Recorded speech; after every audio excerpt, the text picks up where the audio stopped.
Un día antes de dejar la presidencia, Rafael Correa envió a la Asamblea Nacional un proyecto de ley para regular los actos de odio y discriminación en las redes sociales. La propuesta del exmandatario enciende el debate y surgen dudas. ¿Los delitos de odio y discriminación se deben regular o eliminar? Bajo esta cortina se intenta tomar el control de las redes sociales, eliminando y bloqueando opiniones y comentarios que incomoden al régimen. Hay quienes aseguran que los delitos de odio se pueden sancionar con leyes ya existentes, por lo que una nueva regulación supondría un intento por coartar la libertad de expresión, pero ahora en Internet. Una visión 360 a las redes de control.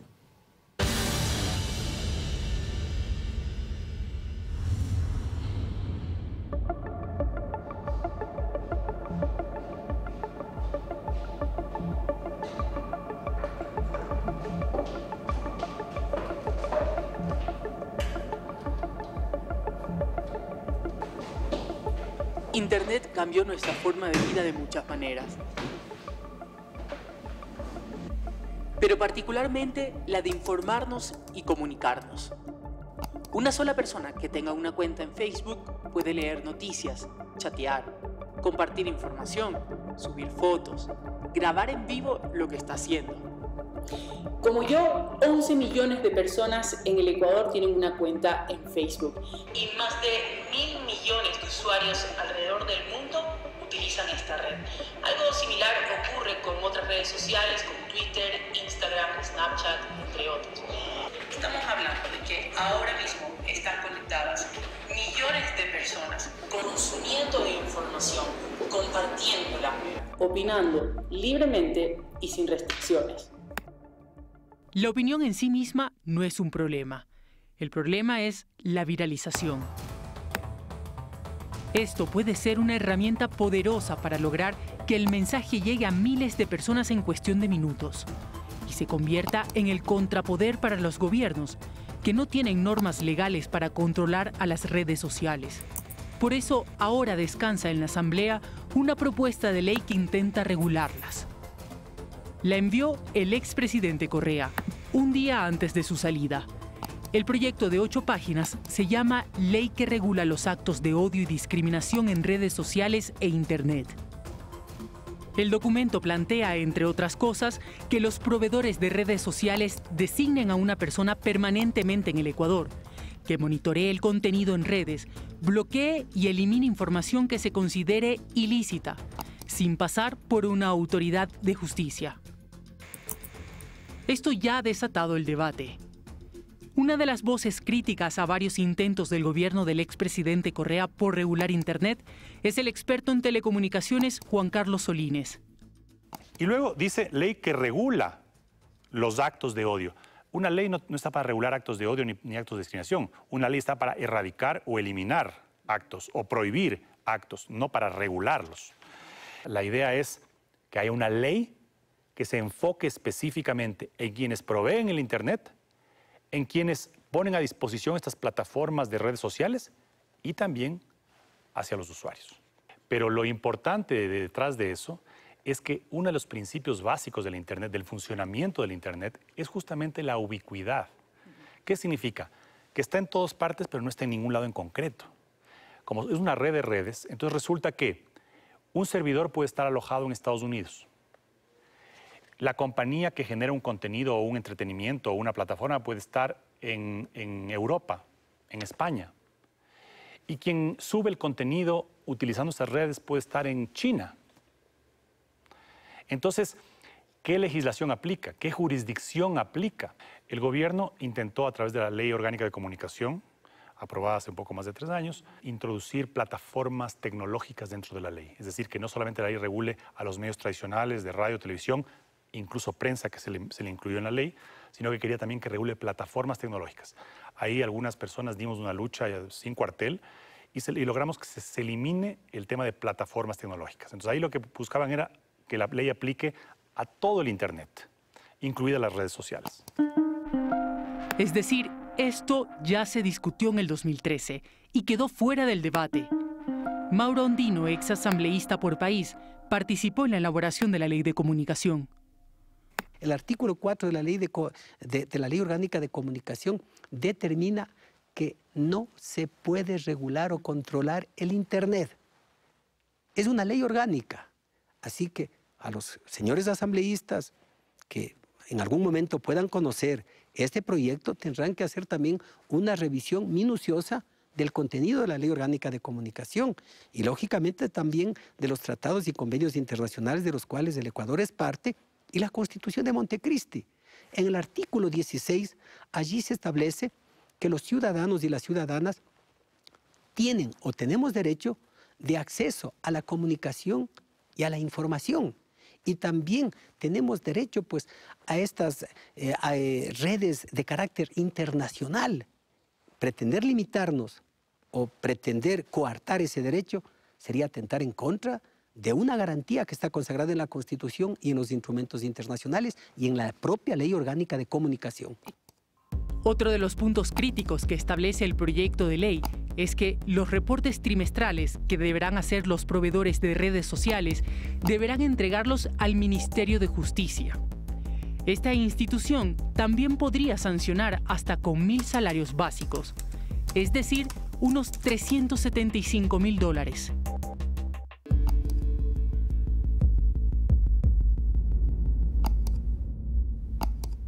No comparto de ninguna manera que pueda ser una institución que esté vinculada al Ejecutivo.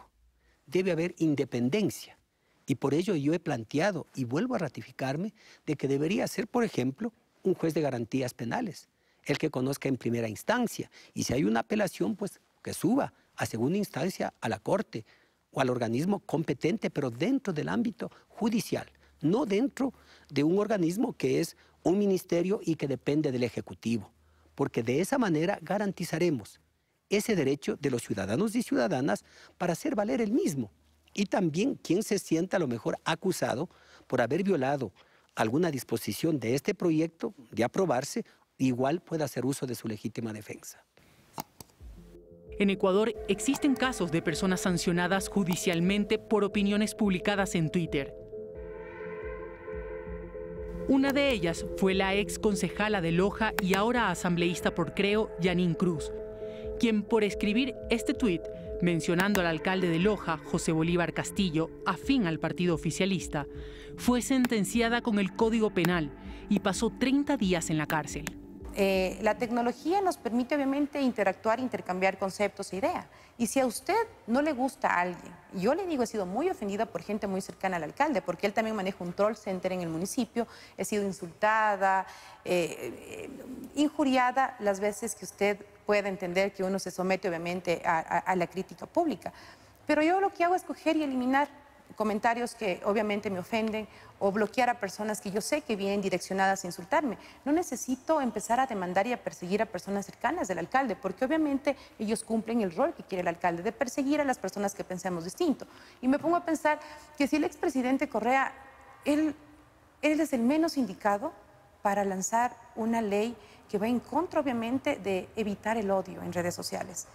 Desde la Sabatina, cómo se injuriaba, cómo se perseguía, cómo se iba en contra, obviamente, de medios de comunicación y de periodistas. Entonces, es como que no es coherente lo que él dice con lo que ha hecho. Hay otros casos como el de Sebastián Ceballos.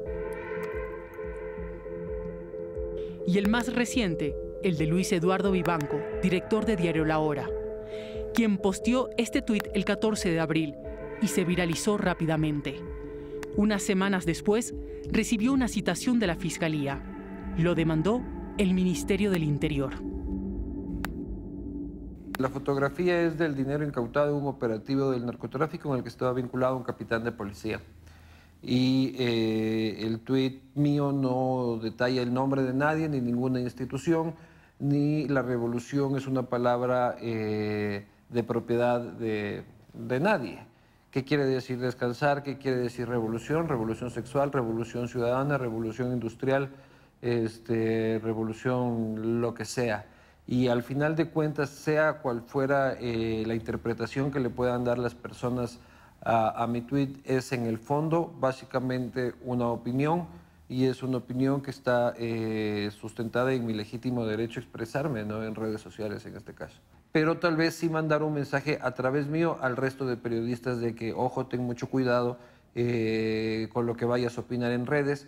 Y también el asunto de este proceso escalonado que pretende o que parece querer llegar hacia la regulación de los contenidos en redes sociales, que eso sería lo más escalofriante de todo.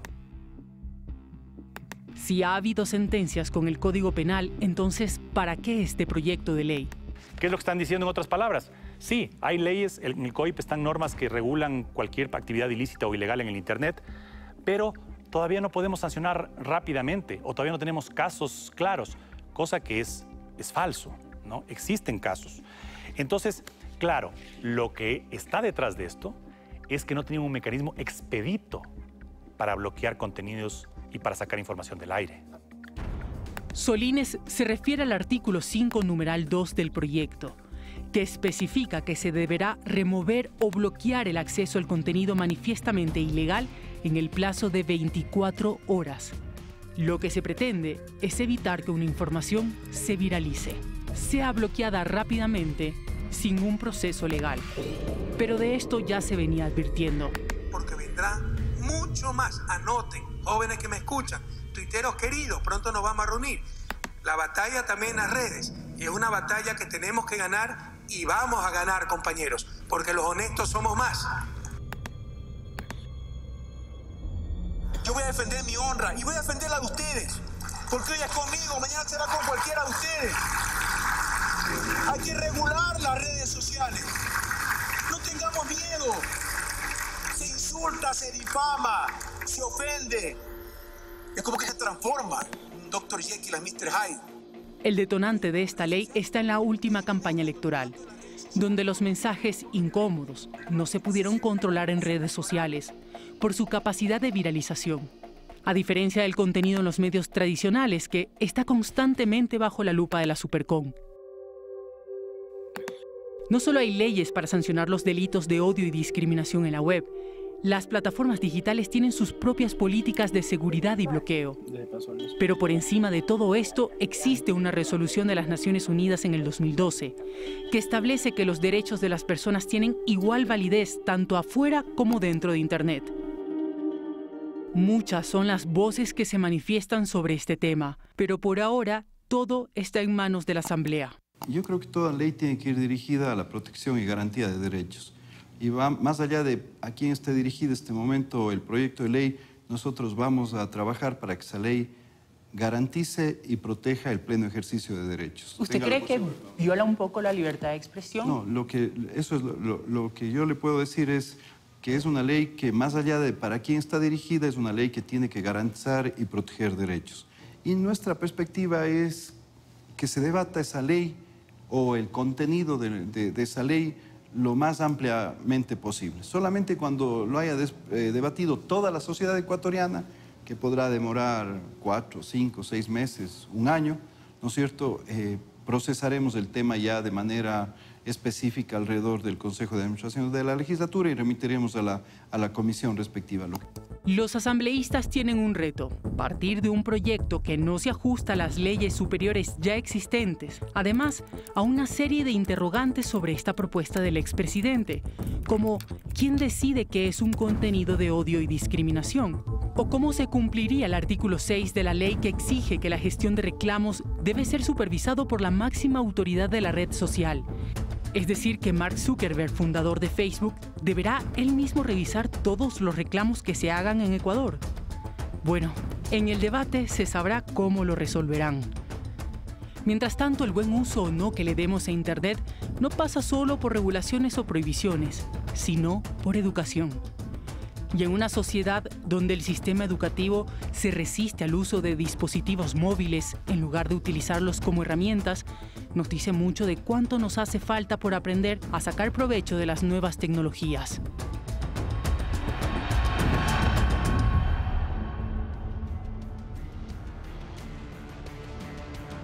Viajamos al corazón de la selva para conocer al pez eléctrico. Enseguida, Viajando con el Sol. Esto es Ecoavisa, sello de periodismo independiente.